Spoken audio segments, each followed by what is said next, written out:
Salut à tous, j'espère que vous allez bien, que vous passez de très belles lectures. Pour ma part, je suis comme toujours, bien évidemment, encore une fois, très heureuse de vous retrouver aujourd'hui sur la chaîne Booktube pour une nouvelle vidéo. J'ai terminé 3 romans, il est donc temps de se poser, de discuter de tout ça avec vous dans une vidéo update lecture. Au programme du jour, on va commencer avec du contemporain, un livre d'une autrice que j'aime vraiment beaucoup et dont j'ai envie de lire tous les livres. On va ensuite passer à un roman de terroir avec une petite touche de fantastique et on va terminer par un recueil de contes jeunesse que j'ai vraiment beaucoup aimé. On va pas blablater trop longtemps, on va arrêter cette introduction et on va rentrer tout de suite dans le vif du sujet avec le premier livre dont je voudrais vous parler. Je vous disais que c'était un roman contemporain d'une autrice que j'aime beaucoup, il s'agit de Serment d'automne de Françoise Bourdin, paru en grand format aux éditions Belfond et en poche aux éditions Pocket. Françoise Bourdin, je vous en ai déjà beaucoup parlé sur la chaîne et je vous le disais notamment dans une vidéo sur ces auteurs dont j'ai envie de lire tous les livres parce que j'aime son style, j'aime sa plume, j'aime ses histoires, j'aime les forts liens entre les personnages et les sujets qu'elle aborde dans ses livres et je sais qu'en prenant un livre de Françoise Bourdin, il y a très peu de chances que je sois déçue, c'est donc pour ça que j'ai choisi de lire tous ses livres et bien évidemment si j'ai envie de lire tous ces livres, il allait bien falloir à un moment ou à un autre que je découvre Serment d'automne et quoi de mieux que le mois d'octobre pour partir à la découverte de ce livre. Et sans surprise, ça l'a encore complètement fait. J'ai adoré ma lecture. Je pense d'ailleurs que Serment d'automne, juste après La promesse de l'océan, c'est partie de mes livres préférés de l'autrice pour le moment. Avant de vous en dire un petit peu plus, comme d'habitude, je vais vous résumer l'histoire, mais cette fois-ci, je vais vous lire ce qu'en dit Livre Addict parce que je trouve que la couverture du livre de poche est quand même bien spoilante. Guillaume, brillant architecte à Versailles, se rend en catastrophe en Bourgogne. Son frère jumeau se bat contre la maladie et ne peut plus assurer la gestion du vignoble familial. Guillaume choisit de rester et de prendre tout en main. Un roman sensible et touchant, un regard juste sur la gémellité au sein d'une fratrie. Bon, comme je vous le disais, c'est sans surprise, j'ai passé un très bon moment avec cette lecture. C'était un plaisir de retrouver le style, de retrouver la plume de Françoise Bourdin, mais surtout de retrouver les personnages que crée si bien Françoise Bourdin, des personnages que j'ai trouvés terriblement attachants, et ça, dès les premières pages, dès les premières lignes du livre et jusqu'à la fin, elle est vraiment douée pour ça. Il n'y a pas besoin de quelques pages pour que je commence à vraiment connaître les personnages et que je commence à vraiment m'y attacher, non. Dès que je les ai rencontrés, dès le début, dès les premières pages, je les ai trouvés attachants et j'avais qu'une envie, c'était de rouvrir le livre pour pouvoir les retrouver et savoir ce qu'il allait leur arriver par la suite. On retrouve de très belles relations dans ce livre, notamment une très forte relation bien évidemment, comme je vous le disais en lisant le résumé, entre Guillaume et Robin, deux frères jumeaux. J'ai trouvé que c'était intéressant de découvrir le lien entre ces deux frères et c'était bien évidemment très touchant parce que c'est un lien extrêmement puissant, extrêmement fort. On va aussi parler de liens de famille plus largement. L'autrice va traiter d'un sujet lourd bien évidemment,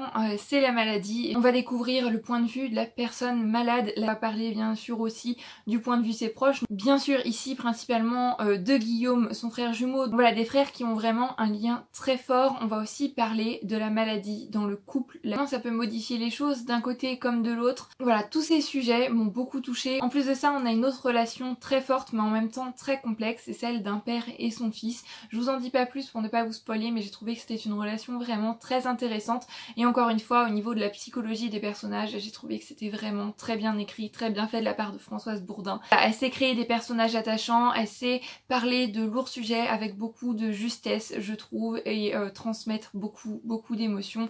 Françoise Bourdin, c'est une autrice que j'aime de plus en plus tout simplement. Et j'ai hâte de découvrir les autres de ses œuvres. Ce que j'aime beaucoup chez cette autrice aussi, c'est qu'on sent qu'elle fait beaucoup de recherches, qu'elle s'implique dans ces livres-là notamment. Ça m'a donné juste terriblement envie d'aller visiter un vignoble, d'aller dans les vignes. Je trouve que c'est très intéressant. J'ai appris quelques petites choses sur le monde de la vigne, qui est un monde que je ne connais absolument pas, et dans La promesse de l'océan, elle parlait des marins, elle parlait du monde maritime, dans La Camarguaise, elle parlait du monde équestre, et à chaque fois on sent qu'elle a fait des recherches, qu'elle s'est vraiment impliquée dans son livre. On apprend des choses en lisant ses livres tout en ayant, comme je le disais, l'émotion, les personnages attachants, les sujets importants traités avec beaucoup de justesse, beaucoup de délicatesse, et tout ça c'est ce que j'aime retrouver, c'est ce que pour l'instant j'ai toujours retrouvé dans les livres de Françoise Bourdin. Donc sans surprise, encore une fois, une très belle découverte, cette autrice bien évidemment. Si vous ne la connaissez pas, si vous n'avez encore lu aucun de ses livres, que je ne peux que vous recommander, vous vous en doutez bien. On change un petit peu de genre puisque maintenant on va passer à du roman de terroir avec une petite touche de fantastique puisque j'ai lu Les sortilèges du Tremblay de Karine Lebert,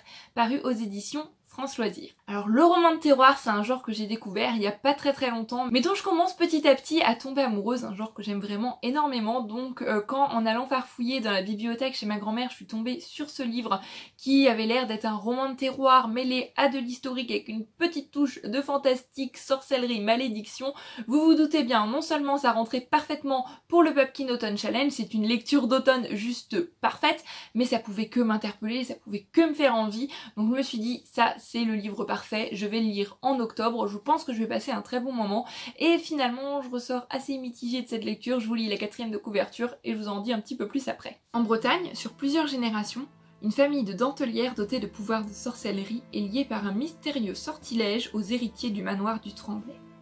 À la fin du 19e siècle, la jeune Derryn quitte son Irlande natale pour être dentelière au manoir du Tremblay à Cancale. Dès son arrivée dans la sombre demeure, elle sent la menace d'une malédiction. Sa rencontre avec Frédéric Le Guesne, le propriétaire du domaine, va sceller son destin. En 1903, Manon, la petite fille de Derryn, dentelière d'exception, est engagée au manoir. Immédiatement, la jeune fille tombe sous le charme de Bertrand Le Guesne. Manon court-elle un danger? Qu'est-il vraiment arrivé à Derryn?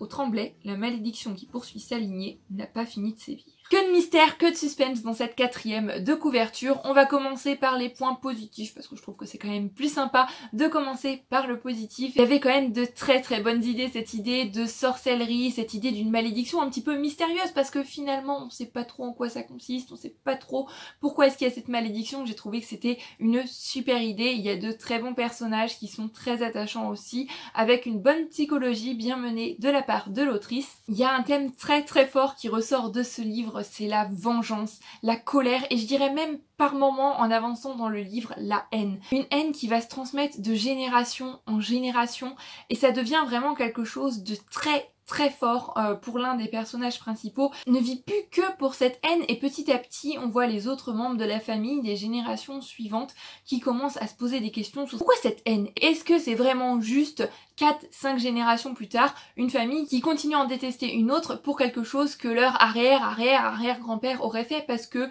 l'arrière-petit-fils d'une famille ou l'arrière-petite-fille d'une autre, finalement c'est pas eux qui sont responsables de ce qui s'est passé dans le passé et même ils savent pas grand chose sur ce qui s'est passé exactement et j'ai trouvé qu'il y avait une très bonne réflexion amenée là-dessus, sur ces histoires de secrets de famille, de vengeance entre deux familles et c'était vraiment très bien mené. Cette haine vers la fin du livre arrive quand même à une apogée et l'autrice a vraiment réussi à décrire ce sentiment, notamment vers le milieu-fin du livre, avec une telle force. J'ai bien aimé suivre l'évolution, notamment dans la psychologie des personnages. Chez certains, cette vengeance, cette haine va s'accentuer, tandis que chez d'autres, ça va petit à petit diminuer. J'ai trouvé que c'était très bien écrit, avec beaucoup de force par moment, et ça, j'ai bien aimé. J'ai beaucoup aimé aussi, bien évidemment, vous vous en doutez, moi qui aime beaucoup les romans historiques, c'est qu'on est quand même sur une grande période. On va commencer l'histoire, il me semble, on est en Irlande en 1845, quelque chose comme ça, et on va terminer le livre, on est dans les années 80. Donc bien évidemment, il y a plein d'événements historiques qui vont se dérouler entre temps,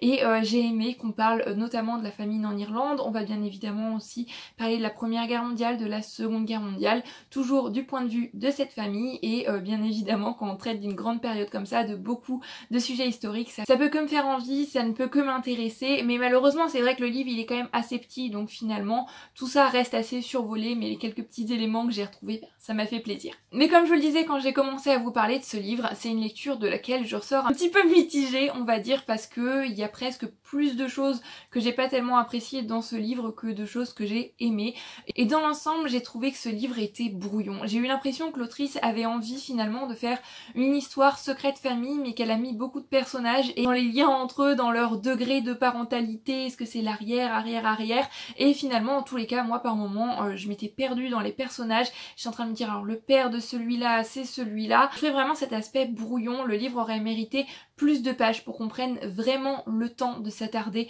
sur chaque personnage, peut-être un petit peu plus sur les événements historiques et surtout qu'on développe tout ça un petit peu plus parce que à la fin on se retrouve avec une fin qui même quelques jours après avoir terminé ce livre, je sais pas si cette fin me plaît ou non et je sais pas vraiment si je l'ai comprise parce que finalement elle remet un petit peu tout le reste du livre en question et cette histoire de malédiction, en découvrant la fin du livre, je suis pas sûre d'avoir tout compris, est-ce qu'il y avait vraiment une malédiction ou pas, ça m'a complètement perdue et même la fin, voilà, j'ai trouvé qu'elle était très brouillon et elle m'a pas plu plus que ça. En fait, ce que j'ai le plus aimé dans ce livre c'est le milieu, j'ai trouvé le début un petit peu lent, j'accrochais pas tellement. Ensuite le milieu, j'étais complètement embarquée, j'étais complètement dedans, notamment parce qu'on arrive aussi à des périodes historiques qui m'intéressent, que j'aime beaucoup. Je trouvais les personnages attachants, j'étais vraiment à fond dans l'histoire. On avait les révélations, on avait du suspense, on avait cette histoire de haine, de vengeance comme je vous disais qui était en train vraiment de monter crescendo. Et après on arrive à la fin du livre mais où tout est retombé complètement comme un soufflé et je dois dire que j'étais plutôt déçue de cette fin et déçue de ce livre dans son ensemble qui avait quand même un potentiel, quelque chose de vraiment super sympa qui aurait mérité d'être un petit peu plus développé je pense. Et notamment le côté sorcellerie, on nous dit dans la 4e de couverture que c'est des dentelières de génération en génération dotées de pouvoirs de sorcellerie. J'ai retrouvé à 2-3 passages et je m'attendais vraiment au vu de la 4e de couverture à plus. Vous l'aurez compris je pense, même si j'ai passé dans l'ensemble un assez bon moment avec ce livre et il y a des points que j'ai appréciés. La moitié du livre m'a vraiment beaucoup plu, je pense que pour autant ça va pas être une lecture très mémorable. Et on termine cette vidéo avec un tout petit livre, un livre recueil de contes jeunesse si je puis dire, ou des petites nouvelles vraiment super sympas que j'ai juste adoré. C'est La sorcière de la rue Mouffetard et autres contes de la rue Broca de Pierre Gripari, paru aux éditions Folio Junior. Il était une fois la ville de Paris. Il était une fois un café kabyle. Il était une fois un monsieur Pierre. Il était une fois un petit garçon nommé Bachir. Il était une fois une petite fille, une sorcière du placard au balai, un géant aux chaussettes rouges, une paire de chaussures amoureuses, une poupée voyageuse, une fée du robinet. La rue Broca n'est assurément pas une rue comme les autres. Je vais passer assez rapidement sur ce livre puisque comme je vous le disais il est vraiment tout petit, rikiki, ça se lit super rapidement mais ça se lit avec plaisir, avec délice, c'était vraiment comme un petit bonbon. En lecture du soir, lire 1 ou 2 contes par-ci par-là ou alors tout dévorer d'un coup, ça fait du bien, ça fait plaisir. C'est des histoires un petit peu barrées, un petit peu déjantées mais qui ont su me mettre le sourire, qui ont su m'apporter du baume au cœur.